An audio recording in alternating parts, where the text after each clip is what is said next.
السلام عليكم. النهارده ان شاء الله هنعمل اكله كده خفيفه وسريعه ومتاخدش وقت خالص خالص. تعالوا النهارده نعمل مع بعض طبق شاورما البطاطس بطريقه حلوه قوي. يا رب النهارده الفيديو يعجبكم، وتعالوا بقى نسمي الله ونشوف عملنا الطاسه القمر دي ازاي. جبت بطاطس وقطعتها كده صوابع، ممكن تقطعيها مكعبات الشكل اللي يعجبك يعني، وبعدين نقطعها في ميه 10 دقايق، والخطوه دي مهمه. شويه زيت على النار، هصفي البطاطس بقى واقليها ونخرجها من الزيت باللون الذهبي ده. نصفيها كويس الاول من الزيت. بعد ما حمرت البطاطس هجيب كده معلقتين زيت في طاسه، وهشوح كده فصين 3 توم. بعد ما ريحه التوم كده ظهرت هضيف شرايح بصل. انا مش عايزه البصل يدبل، انا عايزه بس مجرد ان هو ياخد تشويحه كده مع التوم.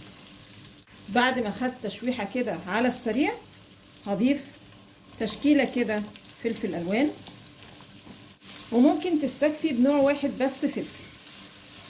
وبعدين هضيف رشه فلفل اسمر، رشه كزبره، رشه كمون، رشه بابريكا، واظبط الملح.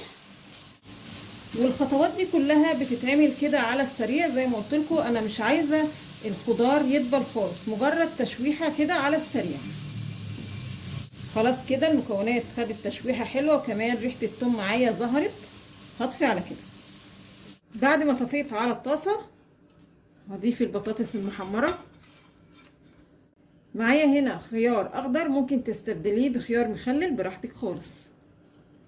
مقطعه هنا حزمه شبت، ونقلب الكلام الجميل ده مع بعض كويس قوي، بس بالراحه علشان صوابع البطاطس ما تتكسرش. وخلاص كده اكلتنا النهارده خلصت. بصوا شكلها حلو قوي ومغري. تنفع بقى ايه سندوتشات الصبح كده على الفطار، سندوتشات بالليل في العشاء، يعني في كل الاوقات بتبقى حلوه قوي وخفيفه. يا رب النهارده الوصفه البسيطه دي تكون عجبتكم، وانتظرونا ان شاء الله في فيديو جديد، وما تنسوش الاشتراك في القناه.